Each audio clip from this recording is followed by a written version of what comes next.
O mundo acabou. E na realidade a gente está vivendo somente nos destroços. É inevitável o fato de que iremos morrer, é inevitável o fato de que o mundo está danificado o suficiente para não ter mais retorno. E essa talvez seria a resposta mais fácil para a maioria das pessoas. Seja você religioso ou não, seja você uma pessoa com crenças ou não, seria uma resposta fácil. Afinal, tudo acaba. Só que na realidade não é bem assim que as coisas acontecem. O aquecimento global, que sim, é real, o mundo está chegando cada vez mais num patamar onde temos altas temperaturas, nunca antes vistas. Nós temos locais onde nunca houve frio, nunca houve neve, está nevando. Tempestades, tornados, furacões, tsunamis, fauna sendo perdida, espécies sendo extintas. O mundo está acabando, sim. E provavelmente ele já acabou. Só que a realidade é que nós vamos viver nos destroços deles. Na realidade, nós vamos sofrer muito nele, devido ao que fizemos nele. E, ao olhar para a realidade, vamos perceber que os únicos que vão, de fato, estar bem com isso são aqueles que ajudaram a destruir esse mundo. E vão estar vivendo com a riqueza que construíram, com tudo que conquistaram nas costas de outras pessoas. E se eu te falar que tem um anime e um mangá recente que aborda esse tema? E apesar de ser um tema que você pode falar que é simples, que todo mundo comenta, não. Muito pelo contrário. Muitas das vezes as pessoas esquecem, muitas das vezes é negligenciado ou comentado da maneira errada. Só que quando lembramos que o aquecimento global e a destruição do nosso planeta não é somente um problema no quesito de crença, no quesito de sustentabilidade e também sim um quesito social, é quando nos lembramos que viver no lixo não é somente um fator de classe, é um fator que muitas das vezes uma pessoa não tem escolha a não ser seu único lugar e a única maneira de sobreviver. Afinal, o lixo para um pode ser o tesouro para outro. E apesar dessa longa introdução, isso casa totalmente com o anime Gachakuta. Um anime recente que está com um mangá bem popular e também está agora com um anime que está no seu 13º episódio e terá no total 24 episódios. Retrata esse mundo onde nós destruímos eles e vivemos no escombro. E apesar de ser uma obra que talvez você veja e ache estranha a sua estética, ache estranho o seu protagonista e até os conceitos, ela reflete muito os problemas que temos atualmente. E principalmente reflete através do seu protagonista Rudo, que no final das contas é um personagem que nos mostra que através dos perigos da destruição ambiental e também dos perigos da divisão de classes, temos alguém que luta na dualidade de querer a vingança e querer justiça. E qual delas você está querendo agora?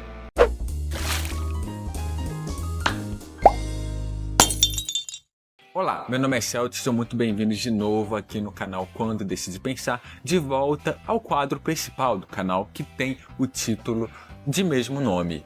Dessa vez iremos falar sobre o anime Gachakuta, que chegou recentemente aí e está ainda correndo, ainda está lançando episódios. E o que eu pretendo fazer, caso vocês gostem desse vídeo? Fazer um primeiro vídeo falando um pouco sobre o que eu vi até o momento, porque eu não li o mangá, então eu vou contar basicamente o que está acontecendo até o episódio 13 do anime. E também no próximo vídeo eu gostaria de falar sobre o restante dessa temporada. Mas somente se esse vídeo der certo e você deixar o seu curtir, você ativar o sininho de notificações e também se inscrever no canal, que ajuda muito a gente aqui. Esse não é o único vídeo que você precisa ver não, tá? Temos aí uma penca de vídeos que você pode conferir dos mais diferentes temas: anime, videogame, série, filmes, livros. Você pode conferir todos eles depois de assistir esse vídeo. E também comenta, vai falando um pouco sobre o que você achou do anime e também sobre o que eu vou abordar nesse vídeo aqui. Porque os comentários, apesar de muitas das vezes aparecer alguém que discorda ou não concorda no quesito do que eu tô falando, ainda assim é sempre bom estar aberto ao debate. Então é isso, sem mais delongas, vamos para o vídeo. Mas primeiramente, para quem não conhece ou para quem já conhece o anime / mangá, eu quero falar um pouco sobre a sua história, a sua narrativa e entender um pouco a origem ali que dá o desencadear da história em si. No início acompanhamos Rudo, esse personagem aí que possui cabelo branco e é pequeno, mas parece que tem uma raiva dentro dele incontrolável, né? A gente acompanha ele no primeiro episódio já roubando coisas ali de uma cidade que parece que é limpa demais. Todo mundo veste branco, todo mundo usa roupas sociais que remetem muito ali a uma cidade europeia, né? Uma cidade ali quase beirando ali um período da Renascença, quando a gente olha para as roupas e também para a forma como os personagens se portam e também a própria polícia ali da região. E aí nós acompanhamos o Rudo roubando essas coisas ali que basicamente é lixo que ele rouba, mas para eles ali por algum motivo é muito importante, eles não podem deixar o Rudo roubar isso. Só que aí, durante o primeiro episódio, a gente percebe o seguinte: essa cidade é dividida em 2 lugares por uma grande muralha. De um lado nós temos os celestiais, que basicamente são as pessoas ali que vivem na realeza, que vivem a beleza de um mundo vitoriano, né? De uma cidade vitoriana onde tudo é belo, tudo é bem estruturado, tudo é bonito, tudo é limpo e todo o lixo, todo o restante do lixo é descartado do outro lado da muralha, onde o Rudo mora junto com o Hegdo, que é basicamente uma figura paterna ali pro Rudo, onde ajuda ele sempre que ele pode, onde tenta dar auxílio para ele, ele é basicamente um mentor pro Rudo. E aí, no caso, a gente vai acompanhando e vê que ele tem uma amiga muito próxima dele. E ele tenta dar uma coelhinha de pelúcia que ele achou para ela, e aí a gente vê que eles têm uma relação bem próxima, uma amizade, e o Rudo ali, sendo uma criança, ele não consegue entender muito bem o que é gostar de alguém, ou como mostrar que ele gosta de alguém de fato. E é bem bonitinho, né? Mostra que mesmo numa cidade destruída, ainda há um certo carinho que as pessoas têm entre si, mesmo com toda a negligência e toda a opressão que eles sofrem. Quando a gente olha para esse outro lado da cidade onde o Rudo vive, é muito fácil comparar com periferias, porque toda a estrutura, todas as casas lembram muito isso. Locais feitos à mão com o resto de coisas, restos de materiais. E a gente percebe algo interessante que é o quê? O Rudo gosta muito de explorar o lixo, encontrar ali no lixo objetos que ainda são úteis, que de certa maneira pode ser transformado em outras coisas. E guarde isso, vai ser importante para a narrativa. Durante o decorrer do episódio, a gente percebe ali que algo está errado. Parece que tem alguém perseguindo ele, parece que tem alguém ali tentando investigar alguma coisa que a gente não entende muito bem o que é. Quando o Rudo volta para sua casa, onde ele vive com o Hegdo, a gente vê um assassino basicamente tirando a vida da figura paterna que o Rudo tem. E aí, quando os policiais desse outro lado da cidade, que também patrulham ali a parte pobre, chegam, olham para ele e falam: ok, você é o responsável por isso. Rudo, uma criança, tenta se defender, fala que ele não é o responsável, que ele não fez isso. Só que eles não ouvem, eles falam: você é o responsável, logo vamos prender você. E veja bem, não é prender, porque toda vez que alguém do outro lado da cidade, da periferia, comete um crime, bem, você é sentenciado a... E aí, a partir disso, você não é sentenciado somente a um final trágico, mas você é sentenciado a ser jogado ao abismo.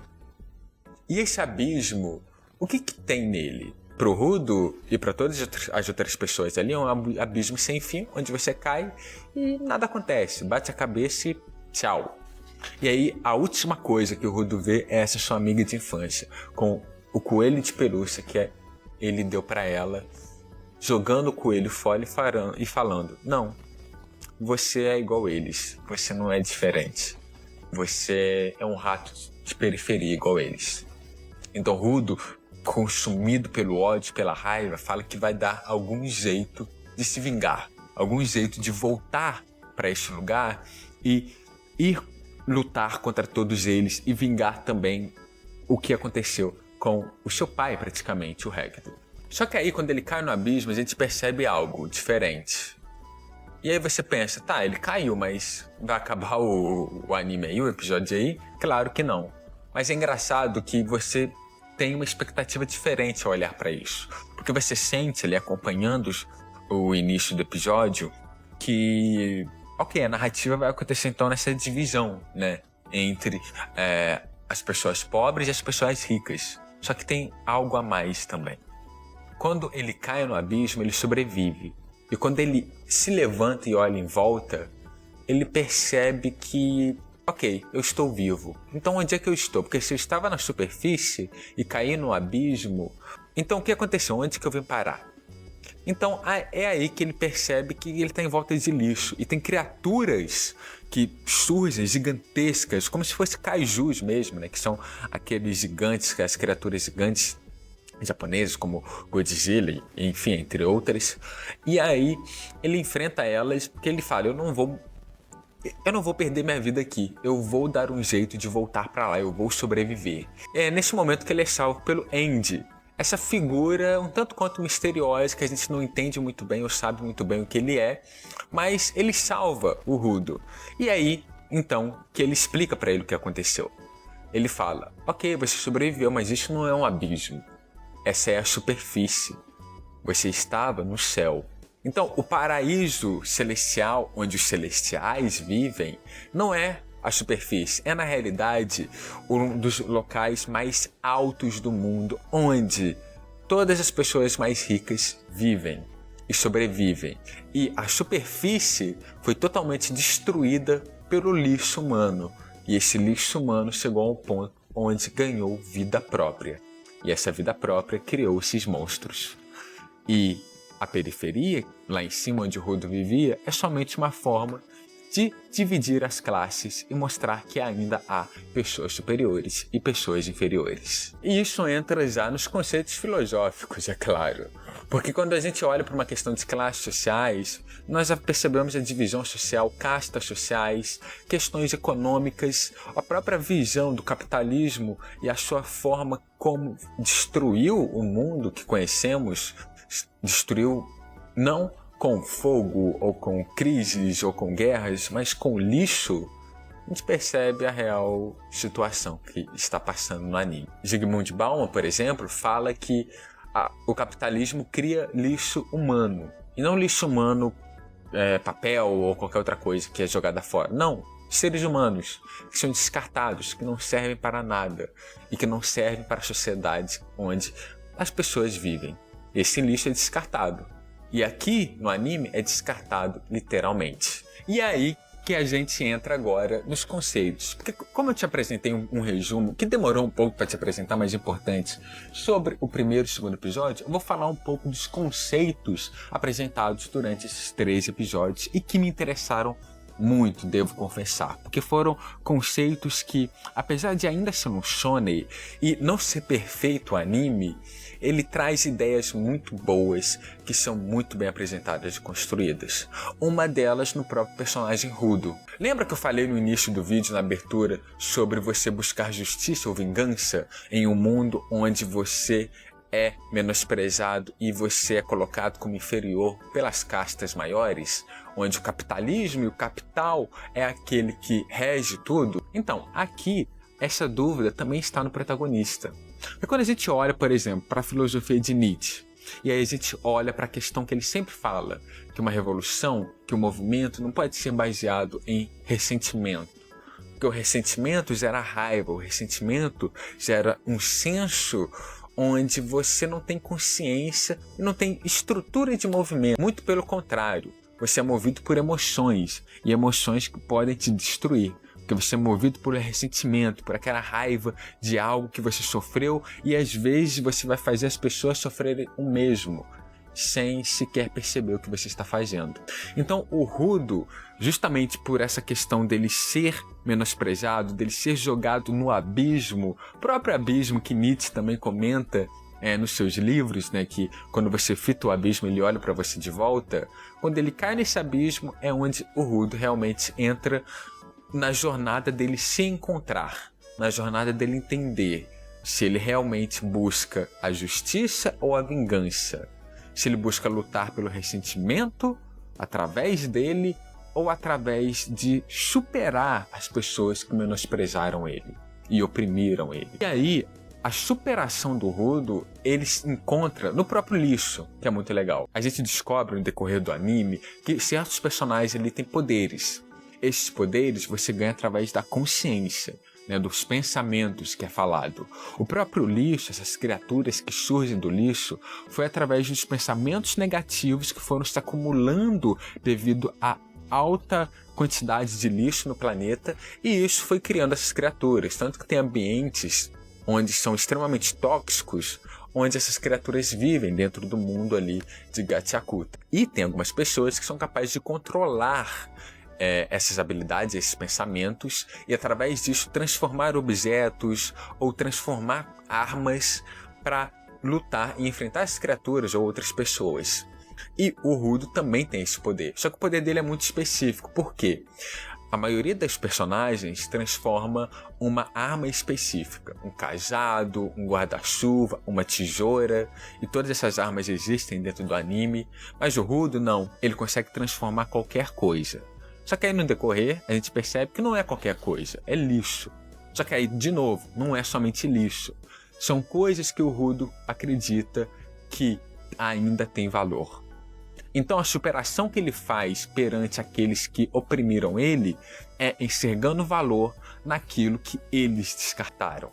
Ou seja, o poder dele é enxergar valor no lixo, enxergar valor naquilo que foi descartado pelas classes maiores. E em um conceito melhor, ele pode ser claramente visto como um artista punk. Aquele caos e transforma em linguagem, ele conta a história daquele objeto. E através daquele objeto, ele cria algo capaz de enfrentar essas classes maiores que oprimem ele e outras pessoas. E aí a gente entra na questão punk, né? Porque eu falei também no início que você talvez possa estranhar um pouco a estética do anime. Contudo, a estética dele conversa com sua própria narrativa. Porque, como eu falei que o Rudo é muito um artista punk, tudo em volta de Gachiakuta é punk. Eu tô falando punk dos anos 70, ali por volta dos anos 70, que é um movimento que surge devido a grupos marginalizados, a alta do desemprego e também uma grande crise financeira em diversos países, principalmente ali na Europa. Então o punk surge não como uma demonstração do belo na Europa, ali na classe operária britânica, porque quando a gente olha para o belo britânico, europeu, a gente vê aquelas realezas, reis, rainhas e uma estética que é vista, por exemplo, no Paraíso Celestial de Gachiakuta. O punk surge como algo que mostra o destruído, o sujo, aquilo que não é limpinho. Então ele quer ser verdadeiro e a estética reflete em Gachiakuta totalmente isso, através dos visuais dos personagens que são, na maioria das vezes, desproporcionais, propositalmente, surge através do visual das roupas de cada personagem, que são muito caricatos e específicos, surge no contraste, onde os personagens ali do Paraíso Celestial não possuem nenhuma tatuagem, enquanto os personagens que vivem na superfície possuem tatuagem, uma estética que respira arte, e também, é claro, na própria trilha sonora, com o rock industrial e o hip hop claro ali, que são músicas novamente que vão para a classe operária, que surgem através do movimento da classe operária e também das classes mais pobres de periferia. E tem um episódio que é muito interessante, que para mim é o mais bonito até agora, que no decorrer da história, o Rudo agora, o propósito dele é encontrar uma maneira de voltar para o Paraíso Celestial. E tem personagens que irei explicar mais à frente no vídeo que ajudam ele. Esses personagens, eles acabam ali surgindo com uma maneira de enfrentar os problemas da superfície, porque ainda existem algumas cidades na superfície onde os humanos vivem, só que para ele ir lá, para ele encontrar esse paraíso celestial, ele tem uma missão de encontrar uma pessoa que viu alguém caindo e subindo de novo para o paraíso celestial. Porque fica no céu, é impossível você subir lá naturalmente. Então tem que ter alguma habilidade, um poder, alguma coisa. E aí, para eles encontrarem essa pessoa, eles têm que entrar nessa região que eu mencionei, que é extremamente tóxica. E para entrar, eles precisam de algum selo, uma proteção mágica para enfrentar as próprias criaturas. E, para criar esse selo, eles vão para Canva City. Canva de tela. Então é cidade tela, ou cidade de tela, ou cidade quadro, algo assim, tradução literal. E em Canvas City, quando eles entram lá, eles vão encontrar o responsável ali por fazer essas tatuagens, por fazer essas pinturas no corpo que protegem eles ao entrarem numa zona tóxica, que essa é a habilidade dessa pessoa. E Canvas City o que é? Basicamente é uma cidade onde todos se refugiam e são capazes de criar arte. Lá toda a arte é livre, lá todo movimento artístico é livre. Então quando você entra na cidade, quando você olha ela no anime, a própria trilha sonora do anime muda e você olha que toda a parede, todo assento, toda cadeira, tudo é pintado. Tudo tem um grafite, tudo tem algo que remete à arte, que remete a uma estética visual muito forte. Porque lá é uma cidade livre, onde todos podem se expressar livremente. E ninguém pode entrar na cidade quem tem más intenções, porque é protegida por essa pessoa que tem essa habilidade de criar símbolos de proteção. E é muito bonito porque no episódio a gente vê que essa pessoa que tem essa habilidade faleceu. E aí uma outra criança, basicamente, que tem, sei lá, a idade do Rudo, ali uns 15, 16 anos, assume isso. E o episódio todo é meio triste, porque todos ali se lembram de como esse artista, ele era espontâneo, ele exalava liberdade. E chegando no final do episódio, a menina, ela fala, ok, mas eu não posso ficar mais triste porque isso vai contra o legado dele. Então ela vai, sobe no prédio mais alto, cria o selo, usa a habilidade dela e ela fala: nós não devemos ficar tristes pela despedida dele. Nós devemos nos alegrar pelo que ele viveu. E nós vamos nos alegrar, nós vamos festejar através da arte. E então é muito bonito e tem uma trilha sonora genial nesse episódio que, novamente, como é algo muito artístico, Gachakuta sempre mistura muitas músicas, mistura muitas formas de arte diferentes. Tanto que no final desse episódio tem uma música que remete claramente a uma música brasileira, que remete ao carnaval brasileiro, porque afinal de contas é uma grande comemoração, é uma grande celebração. E aí nesse episódio, basicamente é mostrar a arte como principal forma de resistência, como principal forma de falar, olha, eu existo, olha, eu estou aqui, eu ainda estou lutando. Refletindo não somente na estética dessa cidade dentro do anime, mas também literalmente, onde pintar, onde fazer grafites, fazer algo que o movimento artístico que surge das classes periféricas, das classes operárias, é uma forma de proteção também, literalmente dentro do anime. Então é muito bonito. E aí, lembra que eu citei que tem personagens que ajudam o Rudo a investigar uma maneira de voltar ali para o Paraíso Celestial?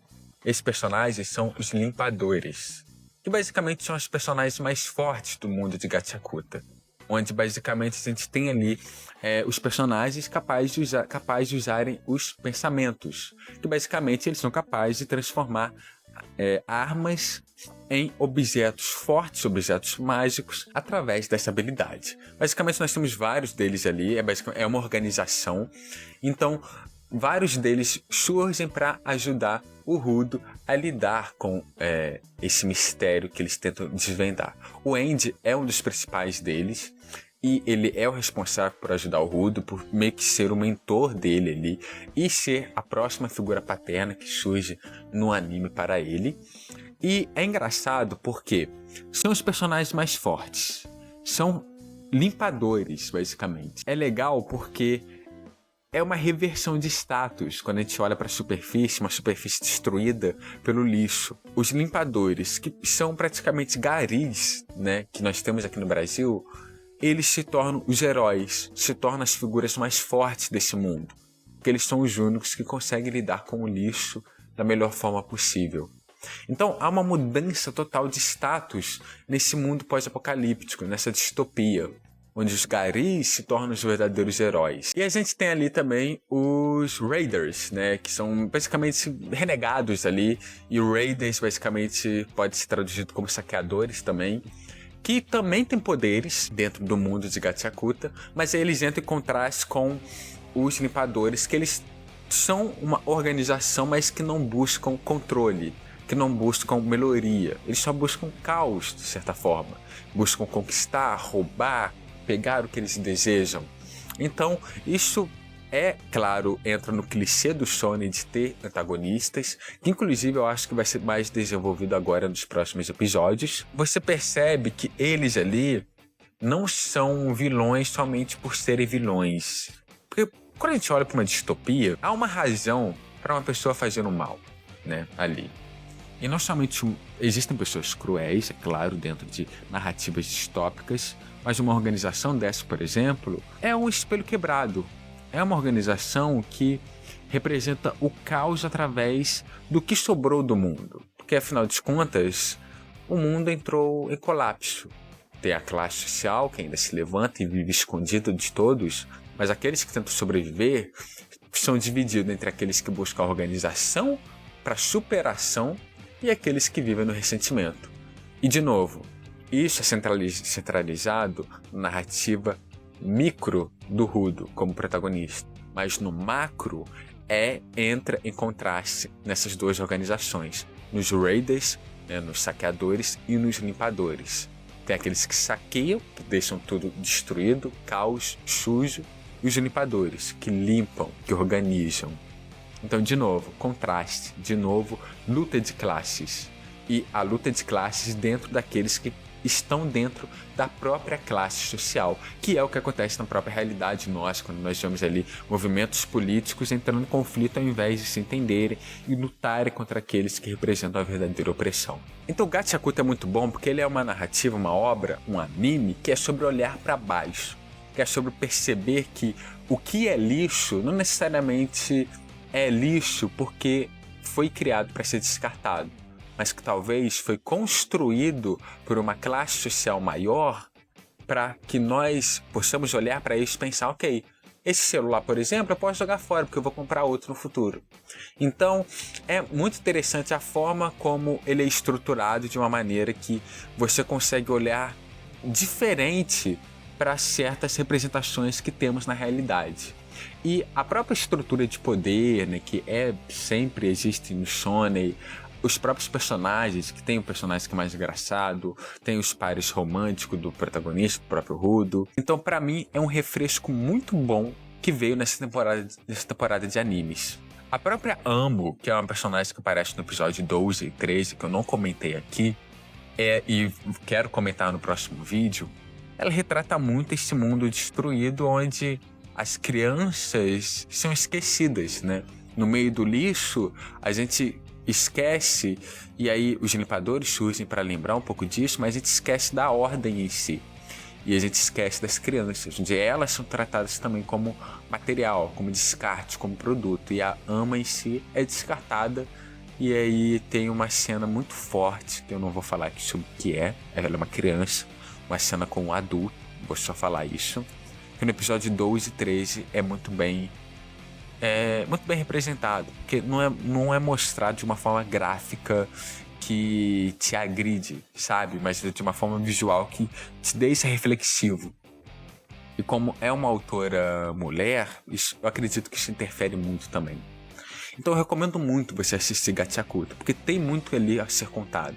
Me interessou muito comprar um mangá e a continuar acompanhando o anime. E eu espero que eu possa fazer um segundo vídeo aqui também, falando mais sobre ele. Então é isso. No final das contas, temos que olhar para baixo. No final das contas, temos que olhar também para cima e ver quem está acima de nós e quem está nos oprimindo. E olhar para baixo e perceber quem estamos negligenciando. Como os próprios garis, aqueles que lutam silenciosamente todo dia para manter nossas cidades limpas. E que na maioria das vezes são tratados como descarte também. Então, no final, a arte novamente serve para nos mostrar que a realidade é muito mais poluída do que imaginamos.